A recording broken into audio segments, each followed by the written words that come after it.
Hey everyone, and welcome back to my channel. First off, please excuse my bare face and my kind of still damp hair. I just got out of the shower and I'm getting ready to film a makeup tutorial. So I just wanted to come at you guys with a really quick review of a couple of brushes by Real Techniques. These are the brushes that are by Sam and Nick Chapman here on YouTube. And this is going to be specifically a review in comparison between the Essential Foundation brush and the Pointed Foundation brush.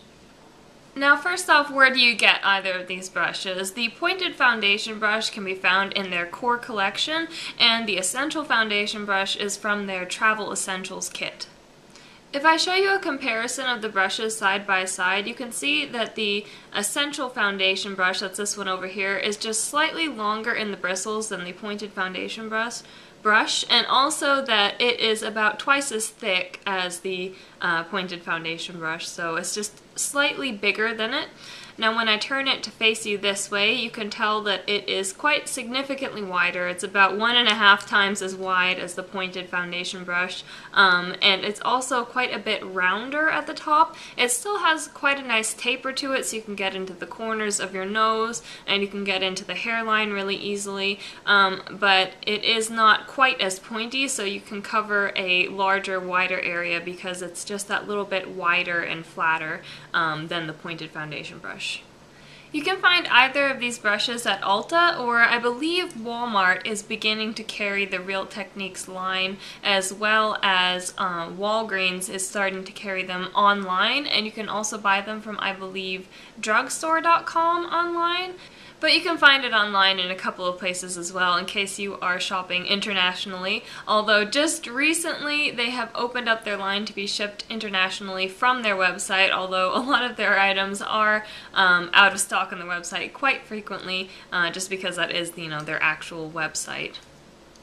In terms of softness between the brushes, they both have the kind of standard super soft synthetic Taklon fibers that the Real Techniques brushes are known for. Neither of these brushes have ever shed on me, and I've had them both for a similar amount of time. I've washed them both the same amount of times, and they're just super soft, super durable. They have the same amount of flexibility between the bristles. You can tell it's not too stiff, but it's not too floppy either.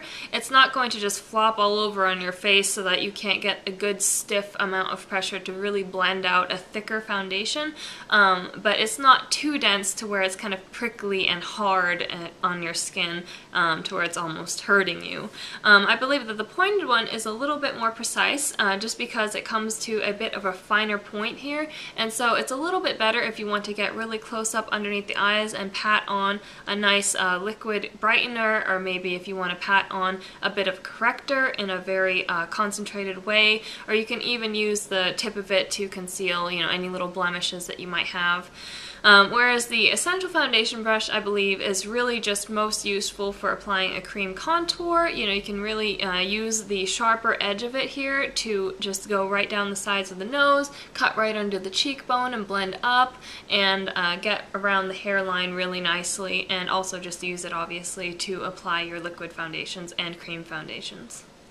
As far as price, both of these sets retail for a very similar price. You can find them at Ulta for about $15 to $17. This will vary based on which state you live on and based on the sales tax in your state or in your country. So overall, I am in love with the Real Techniques brushes. I love all of their brushes so much because they are vegan, they are cruelty-free, they are synthetic soft fibers, they're not too dense but they're not too flimsy, they never shed on me, they wash really easily, they dry very quickly, and I think that there is such a nice wide variety of brushes in this collection. These two really help to round it out, and I think any makeup artist or really anyone who's even a makeup enthusiast would really enjoy having these two brushes in their collection as well. So that's all for my quick review of these brushes. I hope you guys enjoyed this. I hope you all have a very good day. Thank you for taking the time to watch my video, and I'll talk to you guys next time.